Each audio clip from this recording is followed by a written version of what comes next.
See, the greatest gift my mother ever gave me, she believed in me. I have overdosed on drugs on 3 occasions where I should have been dead. But I believe I was kept here for a reason. You show me your friends, I will show you your future. How do I know this? I hung out with losers, and I became the biggest loser of them all because I gave up everything I dreamt about as a little boy because of who I chose to surround myself with. My friends would drive me home at 2, 3, 4 in the morning. We'd be drunk and high, laughing in the car. We'd pull up in front of my house in New York. They go, Mark, the light's on. I go, oh man, my mother's up. See, my mom wouldn't go to bed until she knew her son was still alive.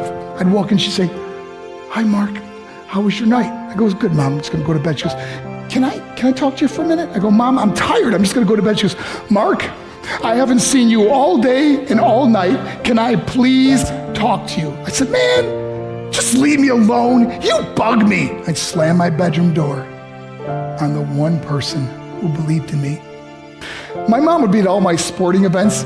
Let's say I was playing football, okay? My mother would be on the sidelines, and if the play on the field started going one way, my mother would run along like, Mike, get him, get him. I'd be like, oh my gosh. I'd get in the huddle with the other guys. They go, Mark, is that your mother? I go, no, I never saw her before. I was on a worldwide tour and we were wrestling overseas in Japan. After my wrestling match, I went upstairs in my hotel room and I fell asleep. There was a knock at my door at 3 o'clock in the morning. I got out of bed and I looked through the safety window and I could see it was a Japanese promoter. So I opened the door and he said, Mark, you need to call home. There's been an emergency. I went and got on the hotel room phone. I called back to the United States and said, hey, what's going on? I said, Mark, I don't know how to tell you this. I said, just tell me what happened. All of a sudden I started crying. They go, Mark, I can't tell you. I said, just say it. I said, Mark, your mother died. I just threw the phone down. I ran out of my hotel room. I took the elevator to the lobby, and when the doors opened up, I just ran out into the street. I mean, there was no cars, there was no people. It was 3 o'clock in the morning. And I walked down the middle of a street in Hiroshima, Japan, and I remember looking up and just saying, Mom, I am so sorry. I flew home for her funeral, and I was so nervous to walk up to her casket, so I just stood way in the back. And I kept looking from a distance. I kept thinking to myself, Mom, please wake up. Please get up. And then I finally got the nerve to walk up to her. And as I got closer, I could see my mom for the first time. I mean, she was so beautiful. She was dressed in white. I mean, she looked like an angel. And I just stood over and I said, Mom, you are my hero.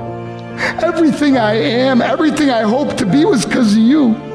You loved me so much. You gave me a life. You're the only one that ever believed in me.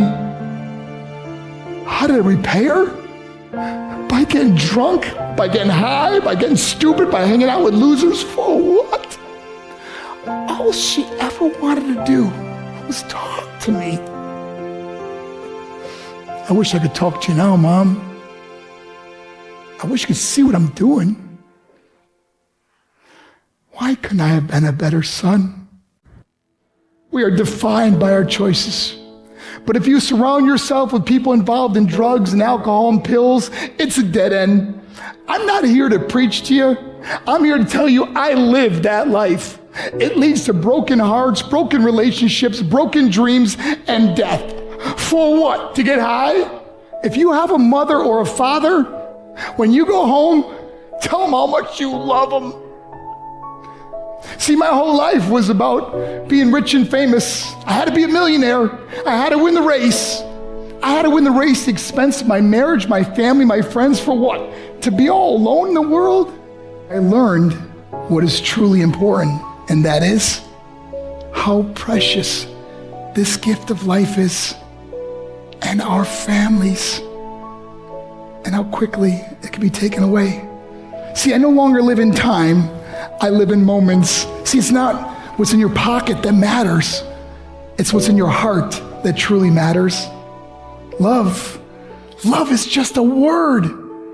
until somebody comes along and gives it meaning. You're the meaning.